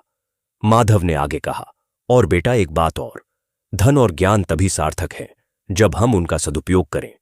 अगर हम धन को तिजोरी में बंद करके रखें तो वह बेकार है। अगर हम ज्ञान को अपने तक सीमित रखें तो वह भी बेकार है। धन का सदुपयोग है जरूरतमंदों की मदद करना, समाज की सेवा करना ज्ञान का सदुपयोग है, दूसरों को शिक्षित करना, उन्हें समझदार बनाना। जब हम ऐसा करते हैं तो लक्ष्मी माता और सरस्वती माता दोनों खुश होती हैं और हमें उनका आशीर्वाद मिलता है। आदित्य ने कहा, पिताजी, मैं हमेशा आपकी इस सीख को याद रखूंगा और अपने बच्चों को भी यही सिखाऊंगा। माधव ने आदित्य को गले लगाया और कहा, बस यही मेरी अंतिम इच्छा है। तुम इस परंपरा को आगे बढ़ाओ। हर पीढ़ी को यह सिखाओ कि धन और ज्ञान दोनों महत्वपूर्ण हैं, दोनों में संतुलन जरूरी है और दोनों का सदुपयोग सबसे ज्यादा जरूरी है। कुछ समय बाद माधव का देहांत हो गया।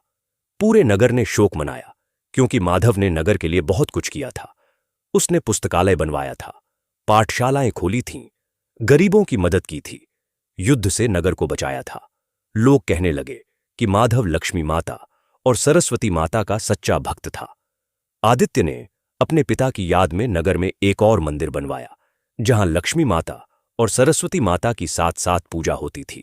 इस मंदिर में हर साल एक बड़ा उत्सव मनाया जाता था जहां लोग इकट्ठा होते थे और यह प्रतिज्ञा करते थे कि वे धन और ज्ञान दोनों का सम्मान करेंगे और दोनों का सदुपयोग करेंगे। समय आगे बढ़ता गया। आदित्य के बाद उसके बेटे ने, फिर उसके बेटे ने यह परंपरा आगे बढ़ाई। हर पीढ़ी ने लक्ष्मी माता और सरस्वती माता की पूजा की, धन कमाया, ज्ञान प्राप्त किया और दोनों का सदुपयोग किया। नगर और भी समृद्ध होता गया और भी शिक्षित होता गया। लोग खुश रहने लगे क्योंकि वहां न कोई बहुत गरीब था, न कोई अशिक्षित। सभी को काम मिलता था, सभी को शिक्षा मिलती थी, सभी को जरूरत पड़ने पर मदद मिलती थी। और यह सब इसलिए संभव हुआ क्योंकि उस नगर के लोगों ने माधव की सीख को अपनाया था। उन्होंने समझ लिया था कि लक्ष्मी माता और सरस्वती माता दोनों की पूजा करनी चाहिए, दोनों का आशीर्वाद लेना चाहिए, धन भी कमाना चाहिए और ज्ञान भी प्राप्त करना चाहिए, लेकिन सबसे महत्वपूर्ण है दोनों का सदुपयोग करना। यह कहानी पीढ़ियों तक चलती रही और आज भी उस नगर में लोग इस सीख को याद रखते हैं। कई 100 साल बीत गए। उसी नगर में अब एक नया युग आ गया था। नगर अब एक बड़ा शहर बन गया था जहां ऊंची इमारतें थीं, बड़ी दुकानें थीं, बड़े व्यापार होते थे, लेकिन माधव की परंपरा अभी भी जिंदा थी। उस शहर में एक युवक रहता था जिसका नाम था अर्जुन। अर्जुन एक आधुनिक युवक था जो कंप्यूटर की पढ़ाई करता था। वह बहुत तेज था और उसे तकनीकी ज्ञान बहुत था। अर्जुन के पिता एक सफल व्यापारी थे और उन्होंने अर्जुन को माधव की कहानी सुनाई थी। उन्होंने कहा था कि हमारे पूर्वज माधव ने यह परंपरा शुरू की थी कि धन और ज्ञान दोनों का सदुपयोग करना चाहिए। लेकिन अर्जुन आधुनिक सोच का था। वह सोचता था कि पुरानी कहानियां तो बस कहानियां हैं, आज के जमाने में व्यावहारिक नहीं है। वह सोचता था कि आज के जमाने में हर कोई अपने लिए काम करता है, किसी को दूसरों की परवाह नहीं। वह अपनी पढ़ाई पूरी करके एक बड़ी कंपनी में नौकरी पाना चाहता था, बहुत पैसे कमाना चाहता था, एक अच्छी जिंदगी जीना चाहता था। दूसरों की मदद करना या समाज सेवा करना उसके लिए पुरानी बातें थीं। एक दिन शहर में एक बड़ी समस्या आई। शहर के गरीब इलाके में बच्चों के लिए कोई अच्छा स्कूल नहीं था। वहां के बच्चे या तो पढ़ नहीं पाते थे या फिर बहुत खराब स्कूलों में जाते थे जहां ठीक से पढ़ाई नहीं होती थी। कुछ सामाजिक कार्यकर्ता शहर के धनवान लोगों से मदद मांगने गए, लेकिन किसी ने ध्यान नहीं दिया। सब अपने काम में व्यस्त थे। अर्जुन के पिता ने यह सुना तो उन्होंने अर्जुन से कहा, बेटा चलो हम उन बच्चों के लिए कुछ करते हैं। हम एक स्कूल खोल सकते हैं या कम से कम एक कंप्यूटर सेंटर खोल सकते हैं जहां वे बच्चे मुफ्त में कंप्यूटर सीख सकें। तुम्हें कंप्यूटर का इतना ज्ञान है, तुम उन्हें सिखा सकते हो। अर्जुन ने कहा, पिताजी मेरे पास समय नहीं है, मुझे अपनी पढ़ाई पूरी करनी है, अच्छी नौकरी ढूंढनी है। मैं गरीब बच्चों को पढ़ाने में अपना समय बर्बाद नहीं कर सकता। और वैसे भी आज के जमाने में हर कोई अपने लिए सोचता है। अगर वे बच्चे गरीब हैं तो यह उनकी किस्मत है। पिताजी को बहुत दुख हुआ। उन्होंने कहा, बेटा यह गलत सोच है। माधव ने हमें सिखाया था कि ज्ञान का सदुपयोग करना चाहिए। तुम्हारे पास जो ज्ञान है वह केवल तुम्हारे लिए नहीं है, उसे दूसरों के साथ बांटना चाहिए। लक्ष्मी माता और सरस्वती माता तभी खुश होती हैं जब हम अपने धन और ज्ञान का सदुपयोग करते हैं। अर्जुन ने कहा, पिताजी, यह सब पुराने जमाने की बातें हैं। आज का जमाना अलग है। आज हर कोई प्रतिस्पर्धा में है। अगर मैं दूसरों की मदद में समय बर्बाद करूंगा तो मैं पीछे रह जाऊंगा। पिताजी ने और कुछ नहीं कहा। वे चुप हो गए। लेकिन उन्हें बहुत दुख था कि उनका बेटा माधव की परंपरा को नहीं समझ रहा था। कुछ महीने बीत गए। अर्जुन ने अपनी पढ़ाई पूरी की और एक बहुत बड़ी कंपनी में नौकरी मिल गई। उसे बहुत अच्छी तनख्वाह मिलती थी। वह बहुत खुश था। उसने सोचा कि उसने सही निर्णय लिया था। उसने अपने लिए एक अच्छा घर खरीदा, एक अच्छी गाड़ी खरीदी। वह आराम की जिंदगी जी रहा था। लेकिन कुछ समय बाद अर्जुन को लगने लगा कि उसकी जिंदगी में कुछ कमी है। उसके पास सब कुछ था, धन था, आराम था, लेकिन फिर भी उसे संतुष्टि नहीं मिल रही थी। वह हमेशा तनाव में रहता था। उसे अपनी नौकरी से डर लगता था कि कहीं वह खो न जाए। उसे अपने साथियों से ईर्ष्या होती थी जो उससे ज्यादा कमा रहे थे। वह रात को ठीक से सो नहीं पाता था। एक दिन अर्जुन बहुत परेशान होकर अपने पिता के पास गया। उसने कहा, पिताजी, मेरे पास सब कुछ है, लेकिन फिर भी मैं खुश नहीं हूं। मुझे समझ नहीं आ रहा कि क्यों। पिताजी ने प्यार से अर्जुन के सिर पर हाथ रखा और कहा, बेटा, तुम्हारे पास धन तो है, लेकिन शांति नहीं है। तुमने धन तो कमा लिया, लेकिन तुमने उसका सदुपयोग नहीं किया। तुम केवल अपने लिए सोच रहे हो, दूसरों के बारे में नहीं सोच रहे। और जब हम केवल अपने लिए सोचते हैं तो हमें सच्ची शांति नहीं मिलती। तुम्हें याद है, मैंने तुम्हें माधव की कहानी सुनाई थी। माधव को तब शांति मिली जब उसने अपने धन और ज्ञान का उपयोग दूसरों की मदद में किया। तुम भी ऐसा करो, तुम्हें भी शांति मिलेगी। अर्जुन ने कहा, लेकिन पिताजी, मैं क्या करूं? पिताजी ने कहा, वही करो जो मैंने कुछ महीने पहले तुमसे कहा था। उन गरीब बच्चों को कंप्यूटर सिखाओ। तुम्हारे पास इतना ज्ञान है, उसे बांटो। हर हफ्ते कुछ घंटे निकालो और उन बच्चों को पढ़ाओ। तुम देखोगे कि तुम्हें कितनी खुशी मिलेगी। अर्जुन ने सोचा। उसे अपने पिता की बात समझ आने लगी। अगले दिन अर्जुन उस गरीब इलाके में गया जहां बच्चों के लिए अच्छा स्कूल नहीं था। वहां उसने कुछ सामाजिक कार्यकर्ताओं से बात की और कहा कि वह बच्चों को मुफ्त में कंप्यूटर सिखाना चाहता है। सामाजिक कार्यकर्ता बहुत खुश हुए। उन्होंने एक छोटा सा कमरा दिया जहां अर्जुन क्लास ले सकता था। अर्जुन ने अपने पैसों से कुछ पुराने कंप्यूटर खरीदे और उन्हें ठीक किया। फिर उसने बच्चों को बुलाया। पहले दिन केवल 5 बच्चे आए। वे सब बहुत गरीब थे। उनके कपड़े फटे हुए थे, लेकिन उनकी आंखों में सीखने की चमक थी। अर्जुन ने उन्हें कंप्यूटर के बारे में बताना शुरू किया। बच्चे बहुत ध्यान से सुन रहे थे। उनमें से एक लड़के ने कहा, सर, हमने कंप्यूटर तो केवल दूर से देखा है, कभी छुआ नहीं। आज पहली बार हम कंप्यूटर चलाएंगे। अर्जुन को बहुत अच्छा लगा। उसने बच्चों को कंप्यूटर चलाना सिखाया। बच्चे बहुत उत्साहित थे। जब क्लास खत्म हुई तो बच्चों ने अर्जुन को बहुत धन्यवाद दिया। एक छोटी लड़की ने कहा, सर, आप हमारे लिए भगवान जैसे हैं। आपने हमें वह सिखाया जो हम कभी सीख नहीं सकते थे। अर्जुन को बहुत अजीब लगा। उसने तो बस 1 घंटा बच्चों को पढ़ाया था, लेकिन बच्चे इतने खुश थे। उस दिन जब अर्जुन घर लौटा तो उसे बहुत अच्छा महसूस हुआ। उसे लगा कि आज उसने कुछ मतलब का काम किया है। अर्जुन हर हफ्ते बच्चों को पढ़ाने जाने लगा। धीरे धीरे ज्यादा बच्चे आने लगे। पहले 5 थे, फिर 10 हो गए, फिर 20 हो गए। अर्जुन को बहुत अच्छा लग रहा था। वह देख रहा था कि बच्चे कैसे सीख रहे हैं, कैसे आगे बढ़ रहे हैं। कुछ बच्चे तो इतने तेज निकले कि उन्होंने खुद छोटे प्रोग्राम बनाना शुरू कर दिया। एक दिन एक बच्चे ने अर्जुन से कहा, सर, मैं भी बड़ा होकर आपकी तरह बनना चाहता हूं। मैं भी कंप्यूटर का काम सीखूंगा और फिर दूसरे गरीब बच्चों को सिखाऊंगा। अर्जुन की आंखों में आंसू आ गए। उसे समझ आ गया कि यही तो माधव की परंपरा थी। जब हम अपने ज्ञान को दूसरों के साथ बांटते हैं तो वह परंपरा आगे बढ़ती है।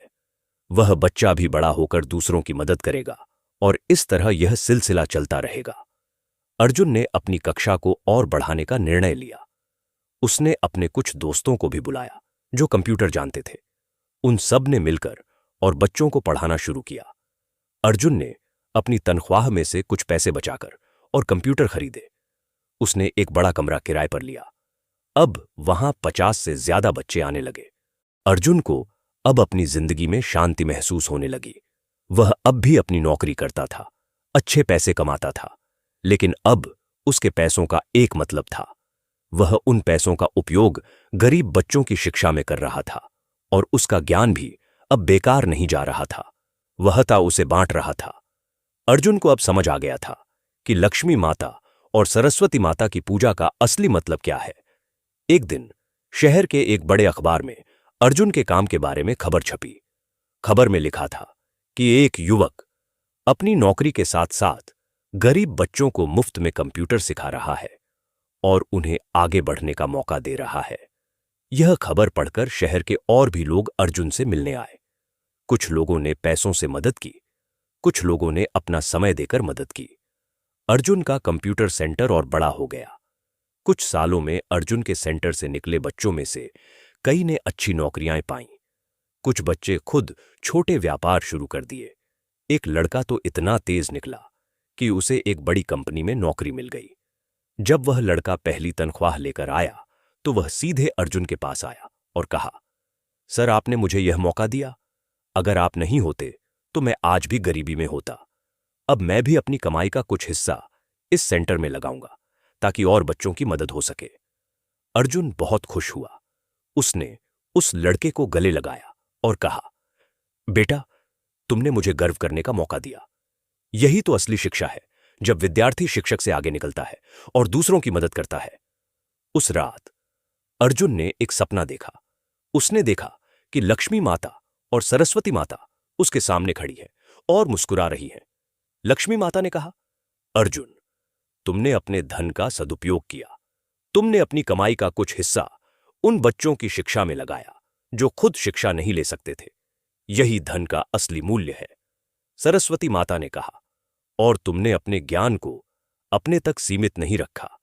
तुमने उसे बांटा, दूसरों को सिखाया, और जब तुमने अपना ज्ञान बांटा तो वह कम नहीं हुआ बल्कि बढ़ गया, क्योंकि तुम्हारे विद्यार्थियों ने तुम्हें भी नई चीजें सिखाईं।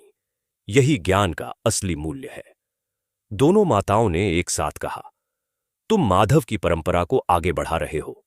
तुमने समझ लिया कि हम दोनों की पूजा का मतलब क्या है। पूजा केवल मंदिर में फूल चढ़ाना नहीं है। पूजा है अपने धन और ज्ञान का सदुपयोग करना, दूसरों की मदद करना, समाज को बेहतर बनाना। तुम धन्य हो अर्जुन। अगली सुबह जब अर्जुन उठा तो उसके मन में बहुत शांति थी। उसे लगा कि उसने अपने जीवन का सही अर्थ समझ लिया है। वह अपने पिता के पास गया और उनके पैर छुए। उसने कहा, पिताजी, आपने सही कहा था। माधव की परंपरा पुरानी नहीं है, वह हमेशा नई है। धन और ज्ञान का सदुपयोग करना हर युग में जरूरी है। मैं अब समझ गया हूं कि लक्ष्मी माता और सरस्वती माता की असली पूजा क्या है। पिताजी की आंखों में खुशी के आंसू आ गए। उन्होंने अर्जुन को गले लगाया और कहा, बेटा, मुझे तुम पर गर्व है। तुमने न केवल यह सीख समझी बल्कि उसे अपने जीवन में उतारा भी। अब तुम भी इस परंपरा को आगे बढ़ाओ, अपने बच्चों को भी यही सिखाओ। अर्जुन ने कहा, पिताजी, मैं वादा करता हूं कि मैं इस परंपरा को हमेशा जिंदा रखूंगा। मैं अपने बच्चों को भी यही सिखाऊंगा कि लक्ष्मी माता और सरस्वती माता दोनों की पूजा करो, धन भी कमाओ और ज्ञान भी प्राप्त करो, लेकिन सबसे महत्वपूर्ण है दोनों का सदुपयोग करना। और इस तरह माधव की परंपरा एक और पीढ़ी में आगे बढ़ी। अर्जुन ने अपना काम जारी रखा। उसका कंप्यूटर सेंटर और भी बड़ा होता गया। सैकड़ों बच्चों ने वहां से शिक्षा पाई और अपनी जिंदगी बदली। और हर बच्चा जो वहां से निकला उसने भी यही सीख ली कि जब हमारे पास धन और ज्ञान हो तो उसका सदुपयोग करना चाहिए। यह कथा यहीं पर समाप्त होती है।